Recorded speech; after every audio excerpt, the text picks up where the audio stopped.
What's up, guys? Happy Wednesday. Thank you so much for hanging out with me today on the Attachment Confessions. My name is Chelsea, and I am really grateful that you guys are here today for episode 8. Fun fact, this is going to sound a little bonkers, but there are around 4.5 million registered podcasts. And out of that 4.5 million, only 10% of them are actually active. So there's about 450,000 active podcasts out there. And what classifies a podcast as being active is, one that puts out episodes on a regular basis. And most people that start a podcast actually don't keep going past episode 7. So the fact that we're here, we made it to episode 8. That means that we've hit a milestone, baby.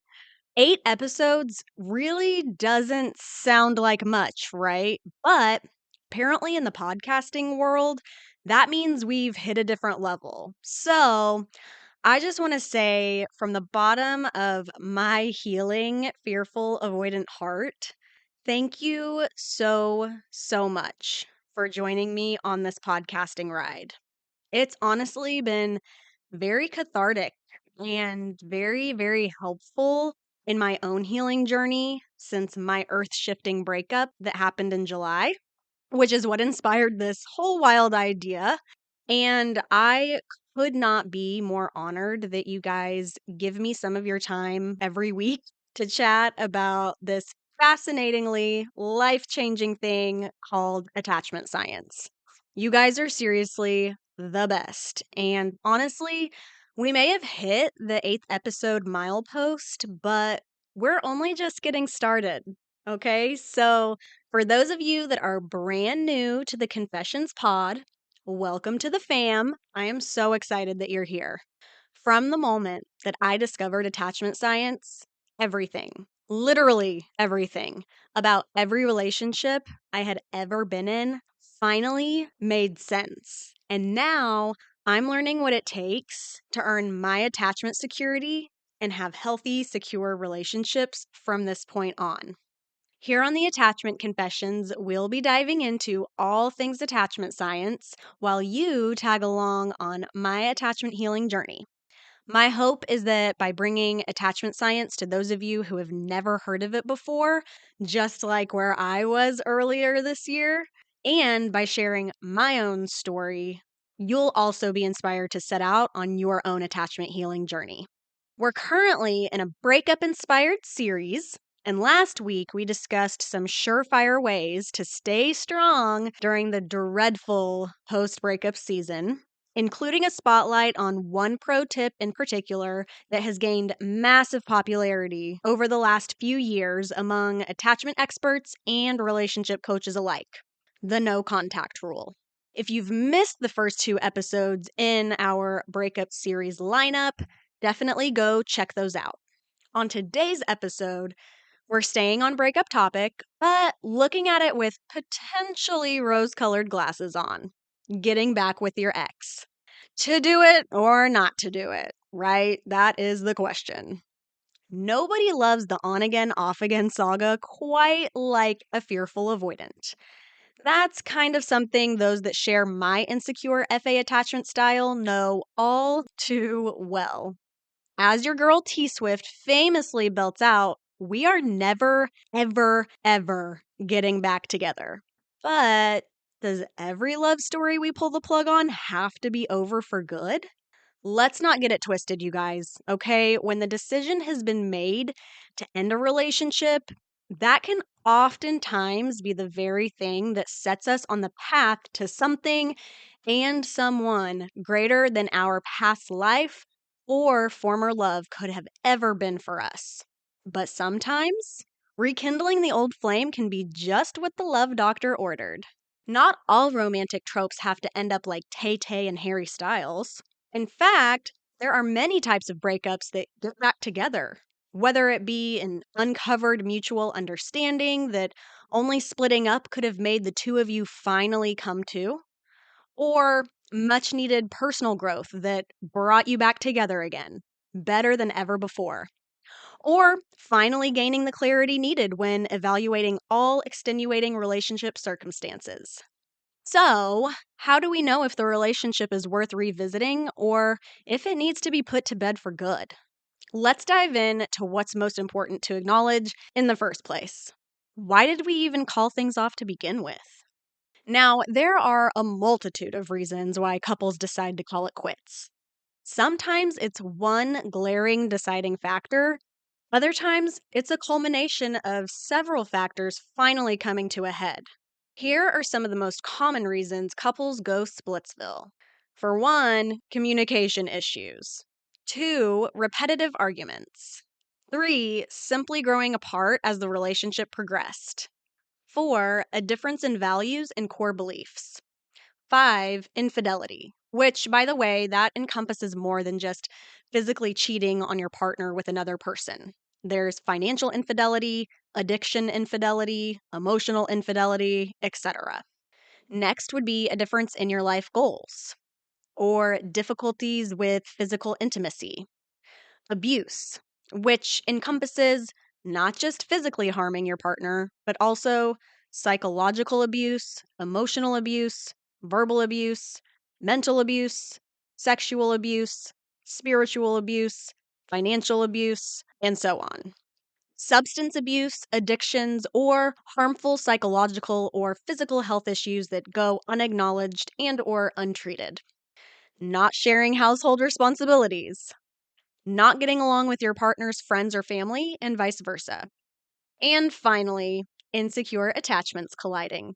You didn't think I'd gloss over that one, right? This is the attachment confessions after all. Now, obviously, all relationships are different, and there are certainly other factors that can play into why people throw in the towel, but those are just a handful of the most common reasons. Out of those reasons I listed off, there are ones that are workable for sure. And then there are total deal breakers, in my opinion, along with many other attachment and relationship experts. Like, you should definitely make a break for it and run for the hills forever. For example, differences in core values and beliefs. Core values and deep rooted beliefs guide our behavior and our decisions. When the very things that we hold so close to our innermost being clashes with our partners, it can create major tension and erode the connection we have. While some values may be negotiable, others may not be and can undermine trust, respect, and ultimately affect long term compatibility. If non negotiable differences in core values and beliefs aren't addressed early on, they can, and very often do, eventually lead to the relationship not working out. Next deal breaker would be differences in your life goals because they often lead to fundamental conflicts within the relationship. When partners have different aspirations, they are literally being pulled in opposite directions in life. This disconnect can be very difficult to bridge. For example, if one person has a dream to move to another state or country, and the other partner does not ever want to leave their hometown, how can that possibly work out in the end? Partner who ends up sacrificing what they truly want will very likely build up resentment, which is never a recipe for success. Next total deal breaker on my list, and probably yours and everybody else's, or at least it should be, is abuse of any kind. I probably don't have to explain much here. I mean, it seems pretty obvious to me and probably to you too. But I'll go ahead and expand a little because so many times abuse can be hard to spot when it's actually happening if it isn't physical. Abuse is a deal breaker because it totally strips the relationship of the fundamental safety and trust that are essential for a healthy relationship. Abuse creates a totally toxic environment and can lead to long term emotional and psychological harm. Not only that, abuse is a violation of the partner's basic human rights and overall well being. You might be able to tell in my voice, this one is hard to talk about. This is an issue that I am incredibly passionate about. I lived in an abusive relationship for many, many years. It took me almost a decade to realize that I was in an abusive relationship because I didn't have any physical bruises to show for it.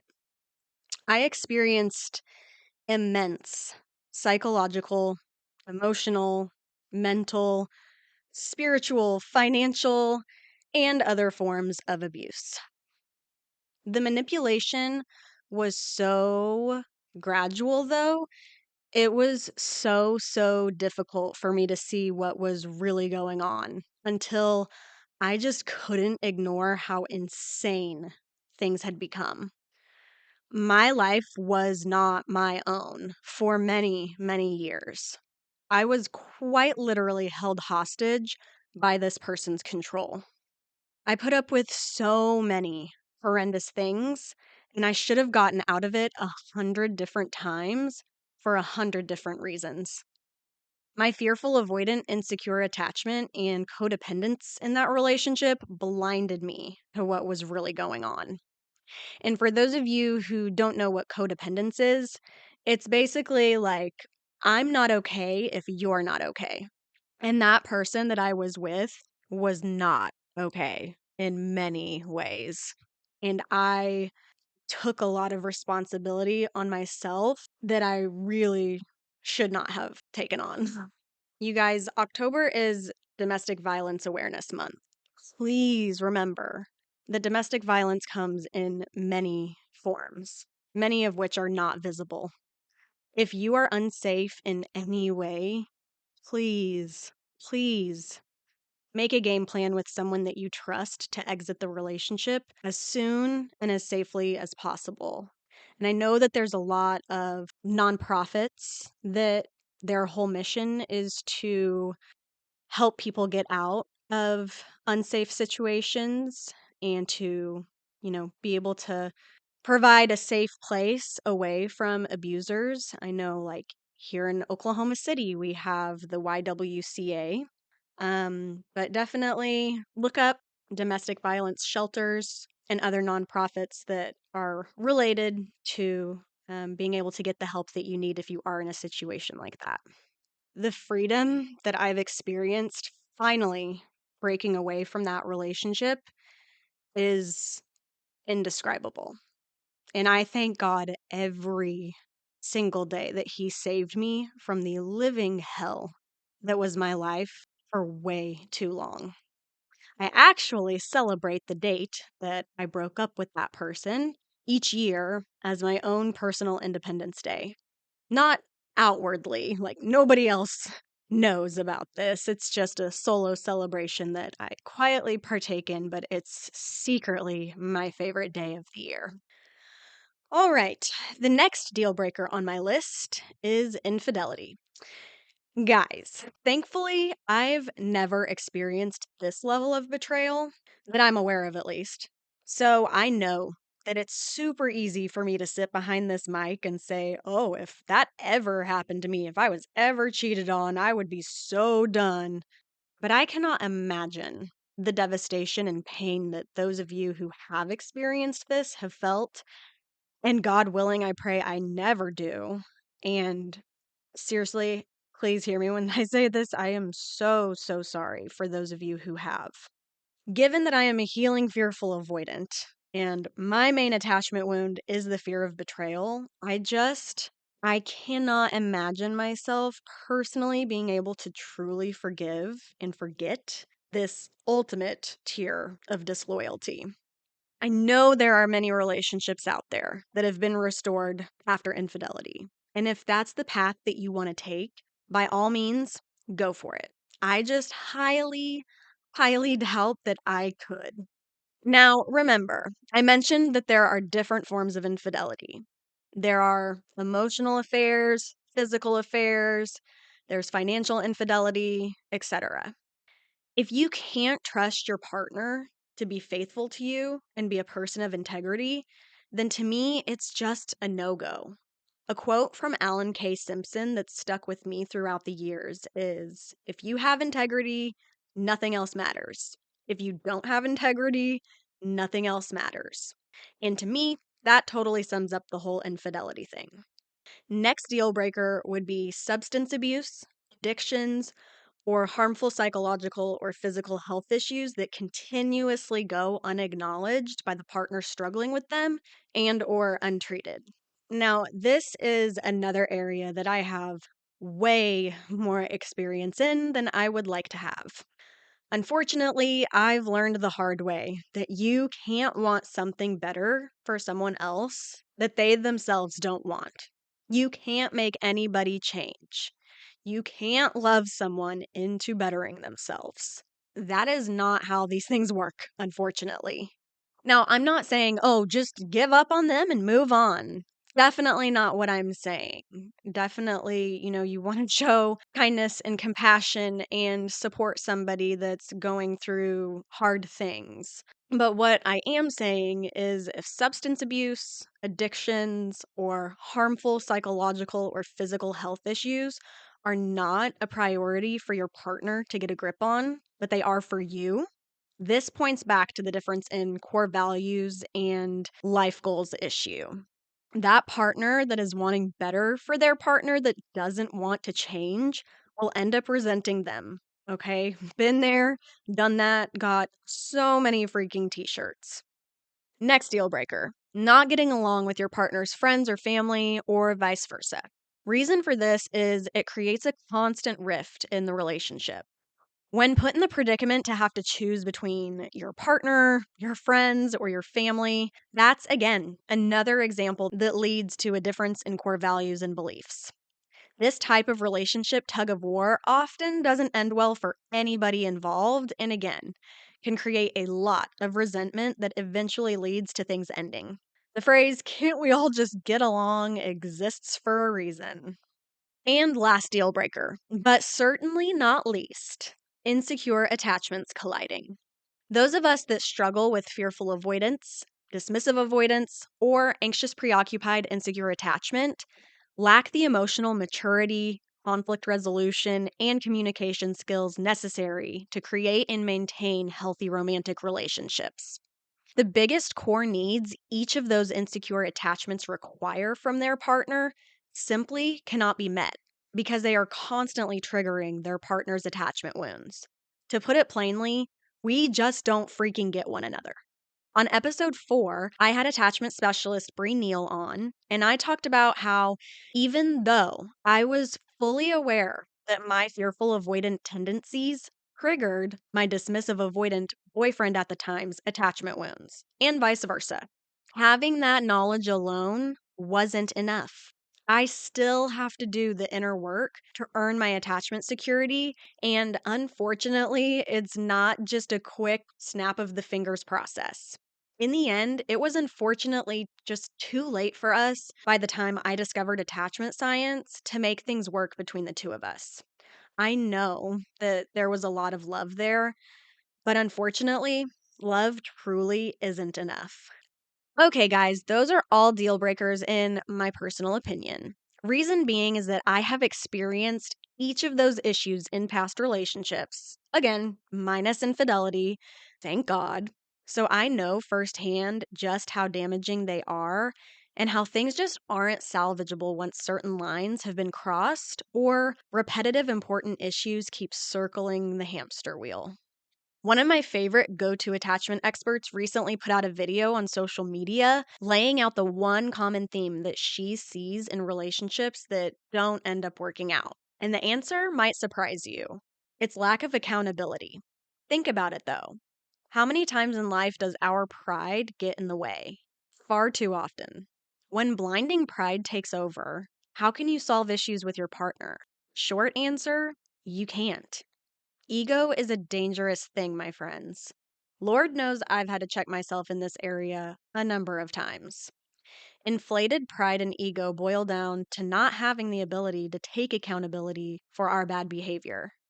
Having the humility needed to see and admit to our own wrongdoings is an absolute necessity in all relationships, not just romantic ones. This is yet another reason why earning our attachment security is such a crucial piece of experiencing healthy relationships. Secure individuals are able to self reflect and handle their emotions in mature, respectful ways, taking accountability for their actions being one of them. Like Paul says in First Corinthians, when I was a child, I spoke like a child, I thought like a child, I reasoned like a child. But when I became a man, I put my childish ways behind me. Since our attachment forms in childhood, when our attachment wounds are triggered, it basically transports us right back to our childhood. I personally am ashamed of some of the childish behavior that I've displayed in my adult relationships. Hence, why I'm on this attachment healing journey. So, we can probably all agree there are plenty of sins committed in relationships that completely justify ending things for good. But there are also some instances where maybe the relationship can not only be salvaged, but better than ever if the work to truly change gets put in by both parties.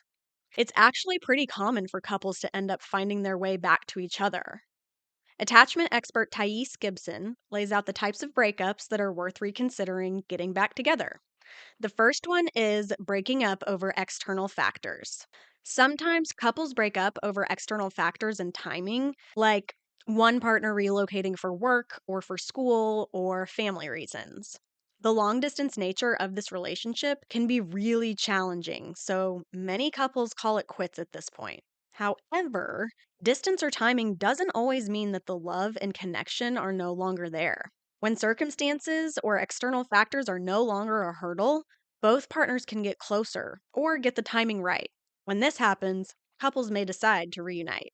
Second is breakups for personal growth or self discovery. How could you be happy in a relationship if you're unhappy with yourself? That's why many couples call it off. Taking a break from a relationship can allow each individual to focus on personal growth and self improvement while offering a period of reflection and evaluation for the relationship. For example, many people have abandonment issues, which can cause major friction in a relationship. No shade to my anxious, preoccupied peeps, okay? But if they work towards those issues, they can feel more comfortable and confident, first of all, in themselves, but also in the relationship. This space allows both partners to achieve their personal goals, gain clarity about their desires, assess their compatibility, address underlying issues, and determine whether they want to give their relationship another shot. The third type of breakup that often gets back together would be amicable breakups. Many couples realize that they don't work, or at least at that moment. Couples who part ways amicably without harboring significant resentment or hatred may find it easier to maintain a friendship post breakup. This open and platonic communication can actually lay the groundwork for getting back together. By staying connected and supportive, couples may gradually rediscover their bond and consider rekindling things. Fourth is temporary breakups. Okay, guys, remember Ross from Friends, his famous line, "We were on a break." Well, that's a common theme for many couples. Sometimes couples just need a break from each other. This provides them with an opportunity to reevaluate their own personal priorities and goals while having the time and space needed to address specific relationship issues or conflicts. Alone time can help couples gain perspective, reflect on their feelings, and consider the possibility of getting back together. Fifth is unsure breakups. Being unsure about breaking up is actually one of the most common reasons that exes get back together. This often happens during a heat of the moment breakup. It's an intense emotional reaction, but the couple might realize they want to get back together when things cool down. The time apart helps them realize it might not have been the right decision to separate, and they could do things differently to repair the relationship. Sixth is an issues breakup. Breakups are commonly influenced by health challenges. So, whether those challenges may be mental, like depression or anxiety, or personal, like addiction. Now, I know those fell under my personal deal breakers category that we discussed a bit ago, but remember, I didn't say that those are always a reason to just totally run from someone, right? It depends on, is this a constant problem in the relationship and one person acknowledges that there's an issue and the other person doesn't? But these breakups do not have to signify the end of the relationship, okay? If the partner who is struggling is willing to put in the work into themselves and the relationship, they can reconnect on a deeper level. And the last example, married couples. So, whether it's the commitment that they made to one another, the life they've built together, or their children, married couples tend to reconcile more than most, which makes sense. They're kind of legally bound to each other, so they have something to fight for and are often more willing to go the distance to keep the relationship going. Couples counseling or therapy can help them work toward resolving their differences, healing their insecure attachments together, and strengthening their marital bond. All right, say you've had a breakup and are wanting to get back together with your ex. You could totally try standing outside their bedroom window blasting NSYNC's I Want You Back, or you can opt for the not late 90s rom com approach and take Thais Gibson's advice, which goes as follows. First, give yourself time to recognize both the positive and negative aspects of the relationship. Respect your ex partner's need for space and time to process the breakup and allow emotions to settle. Next, focus on self improvement. Everyone can stand to improve themselves, right? And becoming the best version of yourself can help the relationship enormously. Invest in activities that bring you joy, nurture your well being, and contribute to your own personal development. Third, if you're wanting to reconcile, you need to communicate openly and honestly about your feelings and intentions. Express what you want in a relationship, lay your deal breakers out on the table, talk through how you think you can work through specific issues, and express that you'd like to rebuild the relationship with mutual respect and understanding. Fourth, understand your attachment style. Guys, this is so important. I cannot stress it enough. Attachment styles have one of the most powerful impacts on the outcome of your relationships. So it's essential to recognize both of your attachment styles. Instead of breaking up, this could be the perfect opportunity for both of you to actually heal your insecure attachments and have the type of mutual understanding that you've never had before. But both partners need to be willing to do this, okay? Like Bree had mentioned in episode 4, it can't just all be on one person. You know, if one person in this partnership is aware of their insecure attachment and they're working on healing it, and the other person is not, that's probably not going to get you guys very far. So both people need to be in agreement on that and really working towards healing their insecure attachments. And lastly, seek out professional help. Working with a neutral third party can help the two of you address underlying issues and improve communication skills, which is huge, right? Having professional guidance and some relationship building tools can help revive the relationship. The key to getting back together is making sure you don't end up in this on again, off again cycle where falling back into old bad habits and patterns continue. If you both still love each other, find comfort in the familiarity and history that you have with one another, regret the breakup, and want to make the relationship work, it is possible. But it is imperative that the issues that initially drove the two of you apart are worked on and progress is made to move things into a healthier space. All right, y'all, that does it for today. If you know of anybody who is going through a breakup, be a good friend and share this episode with them. Or if you know of somebody who has had a breakup and they are living in a world of regret and are wanting to try to get their ex back, this could be a great episode to share with them as well. To commemorate making it to episode 8, I wanted to go ahead and share a couple of the reviews that have been left on the podcast that have really touched my heart and helped me to know that me putting my business out in the streets is actually making a positive impact. Okay, so Frank OKC wrote, I have never heard of attachment theory, but if Chelsea was passionate enough to do a podcast, I was going to listen.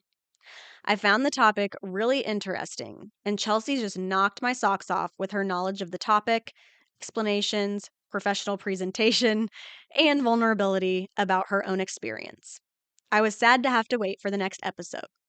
Well, Frank, I'm sorry to make you wait a full 7 days until you can listen to the next episode, but I really, really, really appreciate you leaving that review. It means a lot and it makes my heart happy to hear that it has made such an impact. Okay, so Joyful Lava wrote, Enlightened. I have never heard of this theory until a friend of mine shared this with me. I appreciate hearing this from a perspective of somebody who has lived it, but also sharing the science. Not necessarily from a medical perspective, makes it more personal. I can't wait to hear more episodes. Ugh, that also just makes my heart really happy. So, thank you so much, Joyful Lava. I really, really appreciate you taking the time to leave that review. It does mean a lot, you guys. It's kind of daunting, putting all of vulnerable things that I have gone through throughout my childhood and in different relationships and things like that, just out for literally any human being on the planet to listen to, and getting those reviews and seeing like, oh, okay, it's actually worth it. People are listening and enjoying it, and hopefully it's resonating with you guys. It really does mean the world to me. So if you want a shout out on an upcoming episode of the Attachment Confessions, please leave the podcast a review. I know I've said it before, but it also helps push this show up in the algorithms so that other people can find the podcast and learn about attachment science. And hopefully it, continues to make a positive impact. That's the whole purpose of me doing this. So I really appreciate it. Also, I have been getting lots of different questions on attachment theory. So I'm going to be putting together a Q&A episode in the near future. So if you have any burning attachment related questions, go ahead and DM those to me on my Instagram at the Attachment Confessions. And I will do my best to answer your question on that upcoming episode. Thank you guys so, so much for joining me today. Be sure to come back next Wednesday for episode 9. And until then, remember, you guys, healing your attachment is a choice. So just freaking choose it, okay? All right. Love you guys. Bye.